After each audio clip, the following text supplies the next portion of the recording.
రాజ్యమేది లేదు గాని రాణిలాగా చూసుకుంటా, కోట కట్టలేను గాని కళ్ళల్లో నిన్నే దాచుకుంటా. రాత ఎట్లా రాసి ఉన్నా మార్చి నీతో రాసుకుంటా. స్వర్గమంటూ ఉన్నదంటే అది నీతోనే ప్రతిరోజు పంచుకుంటా.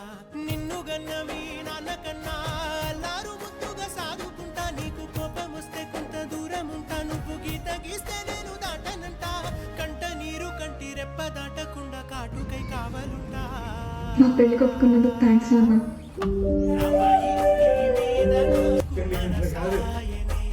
నువ్వు బాగున్నప్పుడు ఇవ్వబడి నువ్వు బాగానప్పుడు కాదు రాజుగారు.